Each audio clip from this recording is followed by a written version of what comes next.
बड़ी खबर आ रही है हॉर्मूज को लेकर, क्योंकि हॉर्मूज एक ऐसा मुद्दा बना हुआ है जो अभी लगातार दोनों तरफ से ये कोशिश की जा रही है कि इस पर कोई सहमति बने, लेकिन लाख चाहकर भी ईरान पर डोनाल्ड ट्रंप दबाव नहीं बना पा रहे हैं। और अब भी ये बड़ी खबर आ रही है कि ट्रंप ने एक इंटरव्यू में कहा है कि हॉर्मूज में बिछी बारूदी सुरंग हटाने के लिए अमेरिका वो उपकरण ला सकता है, भेज सकता है जो वहां से माइंस को हटा सके, यानी माइन स्वेपर्स, जिनका इस्तेमाल अक्सर समुद्र में मौजूद माइंस को हटाने के लिए किया जाता है। तो बारूदी सुरंगों को हटाने का इंतजाम हो गया है। अमेरिकी राष्ट्रपति डोनाल्ड ट्रंप ये कह रहे हैं और हमें पता है कि बारूदी सुरंग कहां है। ईरान तो ये कह रहा है कि हमें नहीं मालूम, लेकिन अमेरिकी राष्ट्रपति डोनाल्ड ट्रंप कह रहे हैं कि हमें मालूम है और हमारे पास एडवांस टेक्निक है और हम उन्हें हटा देंगे। कब खत्म होगा होर्मुज में हाहाकार? 3000 जहाजों को होर्मुज खुलने का इंतजार। ईरान को टोल देने से ट्रंप का साफ इनकार। होर्मुज का समंदर अभी तक शांत नहीं हुआ है।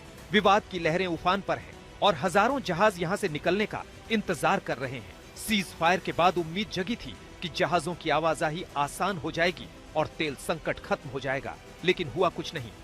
इधर ईरान का लंबा चौड़ा प्रतिनिधिमंडल पाकिस्तान पहुंचा था, तो उधर होर्मुज में जहाजों की लाइन और लंबी होती जा रही थी।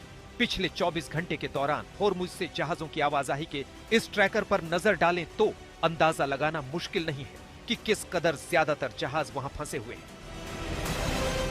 होर्मुज ईरान के लिए सबसे बड़ा हथियार बन चुका है, तो अमेरिका के लिए नाक की लड़ाई। दोनों की खींचतान में 3000 से ज्यादा जहाज यहां फंसे हुए हैं। तकनीकी और सैन्य तौर पर देखें तो इस पर ईरान का पूरी तरह से कब्जा है। अमेरिका चाहकर भी इस कब्जे से जहाजों को बाहर निकालने में नाकाम रहा है, क्योंकि ट्रंप की अपील को दुनिया के कई देश ठुकरा चुके हैं और होर्मुज में लड़ने के लिए सेना भेजने से साफ इनकार कर चुके हैं। ईरान ने एक कदम आगे बढ़ते हुए इस पर टोल टैक्स लगाने का ऐलान किया तो ट्रंप का गुस्सा और भड़क गया। उन्होंने एक बार फिर दो टूक कह दिया है कि ये तो अमेरिका नहीं होने देगा।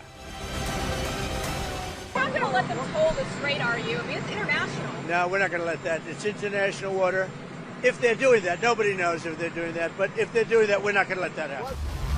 इस्लामाबाद में अमेरिका और ईरान के बीच बातचीत का भी सबसे अहम मुद्दा एटमी हथियारों के बाद हॉर्मुज ही होने वाला है। हजारों मील दूर बैठे ट्रंप की नजरें भी इस पर टिकी रहेंगी। हालांकि उम्मीद वो हर रोज जगा रहे हैं कि हॉर्मुज तो वो खुलवा कर ही रहेंगे। If we just left, the strait's going to, otherwise they make no money.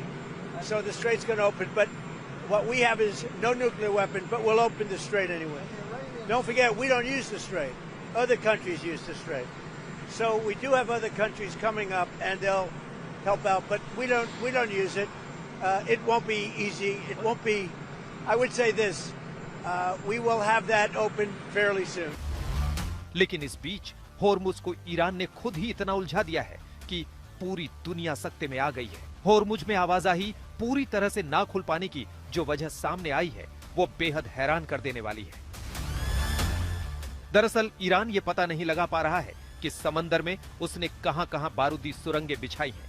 ये दावा किया है अमेरिका ने। छोटी नाव के जरिए ईरान ने इन्हें हमला होने के फौरन बाद बिछा दिया था, लेकिन अब सभी सुरंगों का पता लगाना और उन्हें हटाना ईरान के लिए इतना आसान काम नहीं है, क्योंकि ये भी साफ नहीं है कि क्या ईरान के पास हर बारूदी सुरंग का रिकॉर्ड है।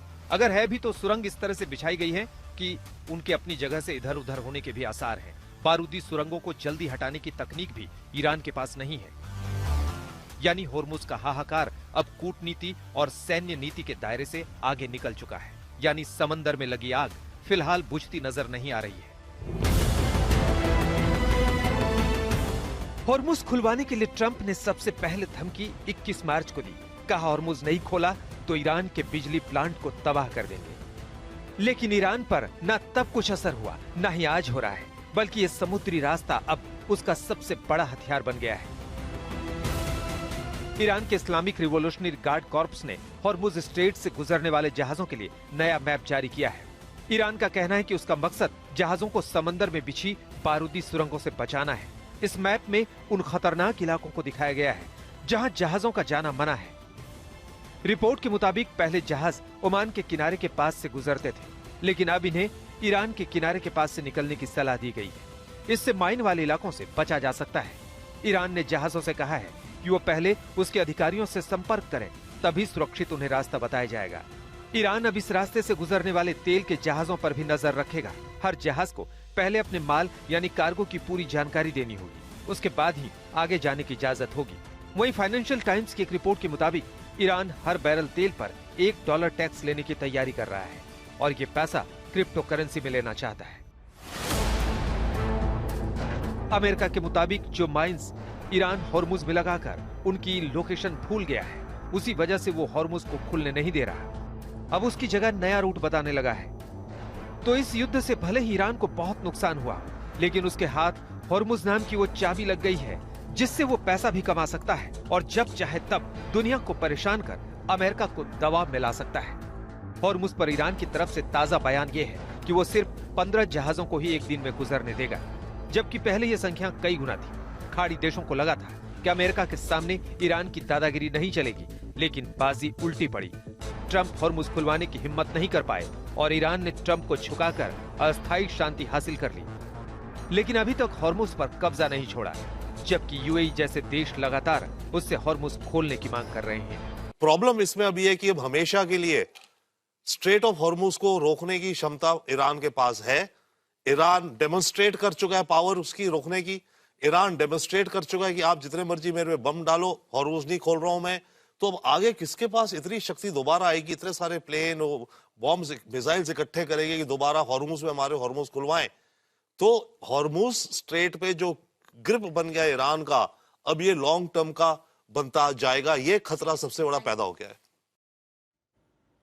बिल्कुल, देखिए अब ईरान क्या करेगा और किस तरीके से आगे बढ़ेगा, लेकिन सबसे बड़ा सवाल तो अमेरिका को लेकर। हमारे साथ रोहित शर्मा हमारे साथ जुड़ गए वॉशिंगटन से।